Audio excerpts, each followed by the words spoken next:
नमस्कार, स्वागत है आप सभी लोगों का। आज हम लोग बात करने जा रहे हैं कन्या लग्न के बारे में। कन्या लग्न के जो लोग हैं उन लोगों का कैसा जाएगा 2024, क्या क्या चीज़ें उनके जीवन में उन्नति लेकर के आने वाली हैं और क्या क्या चीज़ें उनके जीवन में थोड़ी सी निराशा भी ला सकती हैं। तो देखिए, आज हम लोग इस वीडियो पर चर्चा करेंगे। कन्या लग्न के जो लोग हैं उनके बारे में थोड़ा सा जानेंगे कि जिन लोगों की कन्या लग्न होती है वो लोग कैसे होते हैं, उन लोगों का स्वभाव कैसा होता है और उन लोगों को क्या उपाय करने चाहिए जिनसे उनका लग्नेश स्ट्रांग हो, जिनसे जिनसे उनकी ऑल ओवर कुंडली में प्लैनेट्स को एक अच्छी सी मजबूती मिले। तो चलिए शुरू करते हैं। सबसे पहले हम जानेंगे कि कन्या जो लग्न के लोग होते हैं वो कैसे होते हैं। देखिए, कन्या जो लग्न के लोग होते हैं या जो कन्या राशि के लोग भी होते हैं उन लोगों का स्वभाव बहुत विनम्र होता है, वो मृदुभाषी होते हैं और ये लोग सच्चे दोस्त होते हैं। दोस्ती की मिसाल कायम करते हैं कन्या लग्न के लोग। इन लोगों की दोस्ती अगर किसी से होती है तो वो लोग दोस्ती को निभाने के लिए किसी भी हद में या कुछ से गुजरने को तैयार रहते हैं, कुछ भी करने को तैयार रहते हैं। किसी भी तरह की मुश्किलें अगर इन लोगों के जीवन में आती हैं तो ये पहले थोड़ा घबराते हैं, लेकिन अपनी सूझबूझ से अपने आप को संभाल करके ये उस मुश्किल पर नियंत्रण भी पा लेते हैं। इनकी विनम्रता का जो लोग मतलब इतना ज़्यादा ये विनम्र होते हैं कि इनका विनम्रता को लोग कमज़ोरी भी समझ लेते हैं और कई बार इनका फ़ायदा भी उठा लेते हैं। तो जिन लोगों की कन्या लग्न की कुंडली है या कन्या राशि है वो लोग इस चीज़ को थोड़ा सा ध्यान में रखें, अपनी दोस्ती में भी ध्यान में रखें और आगे लाइफ में भी थोड़ा ध्यान में रखते हुए अपनी ज़िंदगी में आगे बढ़ें। कन्या राशि के जो स्वामी होते हैं वो बुध होते हैं। जैसे मिथुन राशि के स्वामी बुध होते हैं वैसे ही कन्या राशि के स्वामी भी बुध होते हैं। और इन राशि का जो अनुकूल रंग होता है वो हरा होता है। इन लोगों को हरे वस्त्र ज़्यादा धारण करने चाहिए, हरी घास पर घूमना चाहिए, हरे पौधे अपने घर में काफ़ी जितना हो सके उतना लगाने चाहिए। गणेश जी इनके आराध्य होते हैं। जैसे मैंने मिथुन राशि वालों, मिथुन लग्न वालों को बताया कि आपको गणेश जी की पूजा करनी चाहिए, ऐसे ही कन्या लग्न वालों को भी गणेश जी की पूजा करने से हर क्षेत्र में लाभ मिलता है। शुक्र दिन अगर इनके बोले हफ्ते में तो बुधवार होता है, शुक्रवार होता है और शनिवार होता है। ये तीनों दिन इनके लिए बहुत ज़्यादा अनुकूल रहते हैं। अब चलिए बात करते हैं 2024 की कि 2024 कैसा जाने वाला है इन कन्या लग्न के लोगों के लिए।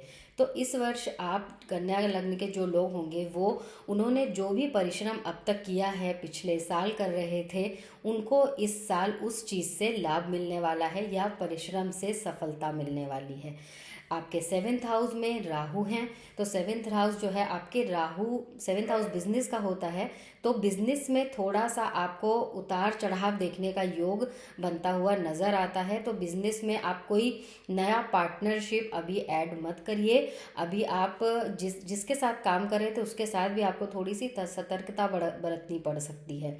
तो थोड़ा सा आप ये चीज़ ध्यान में रखें, बहुत ज़्यादा विनम्र होकर कुछ भी किसी के सामने अपना ओपन ना करें, अपने सीक्रेट्स या आपने जो भी अपने माइंड में प्लान्स बनाए हैं वो ऐसे ओपन मत करिए। जो भी जितना भी ज़रूरत है सिर्फ उतना ही आप अपने बिजनेस पार्टनर से शेयर कीजिए।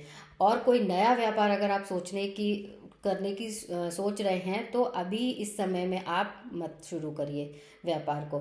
एट्थ स्थान में आपके गुरु बैठे हैं। गुरु के प्रभाव से आपके कार्य क्षेत्र में जो गुप्त शत्रु हैं आपके कोई, वो भी रुकावटें डाल सकते हैं, लेकिन बहुत ज़्यादा वो आपका कुछ बिगाड़ नहीं पाएंगे। और क्योंकि अप्रैल के बाद जब गुरु गोचर में आपके भाग्य भाव में चले जाएंगे तो आपकी स्थितियों में वो खुद ही सुधार कर देंगे। तो जो आपको थोड़ी सी सावधानी इस मामले में बरतनी है वो आपको अप्रैल तक बरतनी है। मई में फिर आपका समय बेहतर हो जाएगा। शनि जो है वो आपके सिक्स्थ हाउस में गोचर कर रहे हैं, तो वो यहाँ से वो आपको प्रतिस्पर्धा में आपको विजयी जरूर बनाएंगे। तो आप अपने दृढ़ संकल्प पर लगे रहें, आप अपने अच्छे कर्मों को करते रहें, क्योंकि ये साल वैसे भी शनि देव का साल है। तो आप अपने कर्म निश्चिंत होकर करिए, आप बस सही रहें, अपने सच्चे कर्मों को करते रहें, क्योंकि ये साल आपके कर्मों का फल देने ही आया है ना। ये मैं सिर्फ कन्या राशि के लिए नहीं बोल रही हूँ या कन्या लग्न के लिए नहीं बोल रही हूँ, ये स्टेटमेंट मेरा सारे सब लोगों के लिए है, क्योंकि ये साल सबके लिए ही शनि का साल है। तो ये इस साल में जो हमने कर्म किए हैं उसके बहुत सारे रिजल्ट इस साल लोगों को देखने को मिलेंगे। परिवार में चतुर्थ और द्वितीय स्थान में गुरु की दृष्टि के प्रभाव से आपके परिवार में शांति का वातावरण बना रहेगा। आपको परिवार का सहयोग भी पूरी तरह से मिलेगा। लेकिन 7th हाउस में जो राहु बैठे हुए हैं वो आपको जीवन साथी के साथ थोड़ा सा समस्याएं संबंधों में उत्पन्न कर सकते हैं, और थोड़ा सा हेल्थ रिलेटेड समस्याएं भी आपको दे सकते हैं, लाइक पेट में गैस्ट्रिक इश्यूज वगैरह कुछ दे सकते हैं। इसका प्रभाव आपके क्योंकि लग्न पर भी जाता है जब आपके 7th हाउस में राहु बैठे होते हैं तो और ये भी हो सकता है कई बारी कि आप की और आपके पार्टनर से किसी कारणवश दूरी बन जाए। हो सकता है कि आपको कुछ टाइम के लिए घर से बाहर रहना पड़े किसी रीज़न से, या हो सकता है कि आपके पार्टनर को रहना पड़े। तो ये कंडीशन भी, सिचुएशन भी इधर पर इस टाइम पर बनती नज़र आ रही है। अप्रैल तक संतान की शिक्षा व स्वास्थ्य के मामले में भी आपको थोड़ा सा सतर्क रहना है। अगर आपकी संतानें पढ़ती हैं, पढ़ने वाली उम्र की हैं, तो उन पर थोड़ा सा ध्यान देने की आपको आवश्यकता है। अप्रैल तक आप उनके ऊपर थोड़ा ज़्यादा फोकस करिए, क्योंकि पढ़ने में मन उनका कम लग सकता है। जिन लोगों को संतान प्राप्ति की उम्मीद है वो लोग संतान प्राप्ति के योग इस साल उनके बनते नज़र आ रहे हैं। अष्टम स्थान में आपके जो गुरु हैं और लग्न में जो आप पर राहु का प्रभाव जा रहा है, इससे स्वास्थ्य में अप डाउन रहेगा। जैसा कि मैंने आपको बताया कि एकदम से चीज़ कोई आएगी, बीमार आप एकदम से पड़ जाएंगे और एकदम से ठीक हो जाएंगे। मैं लास्ट वीडियो में बताया था कि राहु इसी तरीके की बीमारियां देता है कि एकदम से कोई बीमारी आती है और एकदम से ख़त्म भी हो जाती है। साथ ही साथ कोई पुरानी बीमारी अगर होती है तो वो भी उखड़ करके सामने आ जाती है। तो ये चीज़ आपको यानी कन्या लग्न वालों को भी ध्यान में रखनी है। तो जो पहले से कोई बीमारी है उसको क्योर करके रखें, क्योंकि उसके लिए जो भी सावधानियां आपको बरतनी चाहिए वो आप बराबर बरतिए, नहीं तो ये बीमारी इस टाइम पर बढ़ सकती है।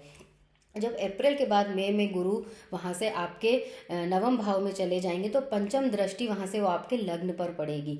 जब लग्न पर गुरु की दृष्टि पड़ेगी तो स्वास्थ्य में सुधार आएगा, काफ़ी हद तक स्वास्थ्य में सुधार आ जाएगा। मानसिक स्थिति भी आपकी अच्छी होगी, जो अभी थोड़ा सा स्ट्रेसफुल थी उससे आपको रिलीफ मिलेगा। अप्रैल के बाद से राशि जो आपकी स्थान पर नवम भाव पर गुरु आ जाएंगे तो वहाँ से वो आपके लग्न पर दृष्टि डालेंगे, जिससे आपके स्वास्थ्य में सुधार होने लग जाएगा। और आपकी मानसिक स्थिति भी जो अभी ठीक नहीं चल रही थी, आप बार बार टेंशन में आ रहे थे, वो चीज़ भी आपकी खत्म होना शुरू हो जाएगी। राशि में जो है थोड़ा सा आपका जो केतु का प्रभाव है, तो उससे आपको धर्म कर्म के कार्यों में बहुत रुचि आएगी। और जब आप कोई धर्म कर्म का कार्य करेंगे तो उसके बाद आप बहुत ज़्यादा रिलैक्स्ड फील करेंगे। ये वैसे भी कन्या लग्न के लोगों के साथ होता है कि वो उनको धर्म में रुचि रहती है, और जब वो धर्म का किसी को डोनेट करते हैं कुछ, या किसी के लिए कुछ अच्छा करते हैं, तो इस लग्न के कन्या लग्न के लोगों को इंटरनली बहुत अच्छा फील होता है। वो एक तरीके से अपने आप को रिलैक्स्ड फील करते हैं ये करने के बाद। तो ये वाली स्थिति आपकी अप्रैल के बाद और ज़्यादा अच्छी बनेगी। आर्थिक स्थिति में आपको अप्रैल तक पैतृक संपत्ति यानी पेरेंटल प्रॉपर्टी मिलने के योग बनते हैं। और अप्रैल के बाद जब नवम भाव में आपका गुरु पहुंच जाएंगे, तब आपने जो काम किया है या जो काम आप कर रहे हैं उससे आपके धन का आगमन बढ़ने लग जाएगा, मतलब आपके काम में उन्नति होने लग जाएगी। गुरु ग्रह का गोचर अनुकूल होने के कारण आपके धन के लिए धन आगमन में बहुत ज़्यादा वृद्धि होती नजर आती है। छठे भाव में शनि का गोचर आपको विदेश जाने के लिए भी प्रेरित करेगा। तो अगर आपका कोई काम ऐसा है जिससे आपको फॉरेन से धन लाभ होता है, या आपका लाइक इंपोर्ट एक्सपोर्ट का बिजनेस है, या कुछ भी ऐसा बिजनेस है जिससे आपको विदेश से इनकम आती है, तो उसके सोर्सेज बढ़ने की संभावनाएं हैं। आपके आय के स्रोत अलग भी तरीके से बढ़ सकते हैं, या हो सकता है कि विदेश से रिलेटेड आपको कोई नया ऑफर भी मिले जिसमें आपको अभी से बेटर अर्निंग नज़र आ रही हो। तो ये भी योग आपके बनते दिखाई पड़ते हैं। स्टूडेंट्स के लिए मैं बोलूँगी कि प्रतियोगिता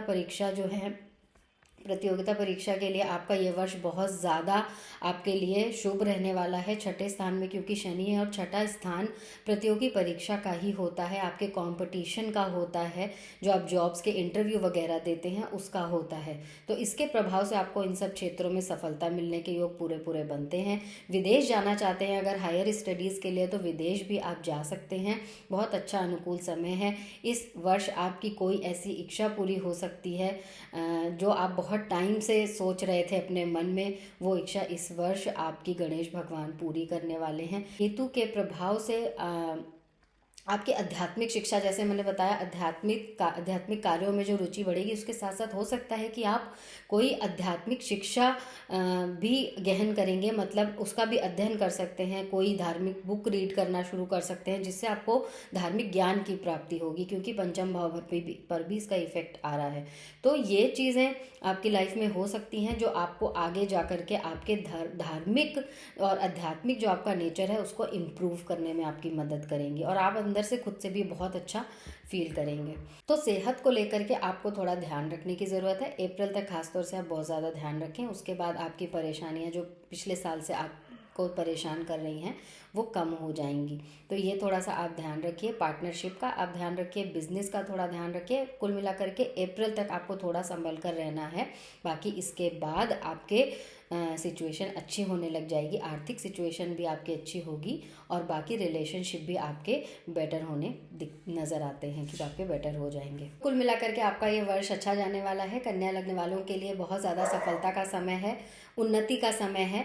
आप बस गणेश जी की उपासना नित्य करते रहें, हमेशा करनी चाहिए आप लोगों को, क्योंकि गणेश भगवान ही आपके लग्नेश को मजबूत करने का उपाय हैं। तो आप गणेश जी की हमेशा आराधना कीजिए। हरे गाय को हरी घास खिलाइए, हरी घास पर आप खुद भी चलिए, थोड़ी देर वॉक करिए। ये सब चीज़ें आपके बुद्ध को स्ट्रांग बनाती हैं, आपके लग्नेश को स्ट्रांग बनाती हैं। तो अब आप उम्मीद कर रही हूँ आप ये सारी चीज़ें करेंगे। ये जो नॉर्मल मैं उपाय कॉमन बताती हूँ, आप इनको ही फॉलो करके अपनी बहुत सारी चीज़ों को चेंज कर सकते हैं। तो आप ये करिए। मेरी प्रभु से प्रार्थना है कि आप लोगों का नया साल 2024 बहुत अच्छा जाए, आपके कारोबार में उन्नति मिले, और आपकी हेल्थ में बहुत अच्छा सुधार हो, आप हमेशा स्वस्थ और खुश रहें। तो अब मुझे आज्ञा दीजिए, मैं मिलूंगी आपसे नेक्स्ट वीडियो में नेक्स्ट राशि के साथ, तुला राशि के साथ। तो मेरे साथ बने रहिए नेक्स्ट वीडियो में भी। नमस्कार।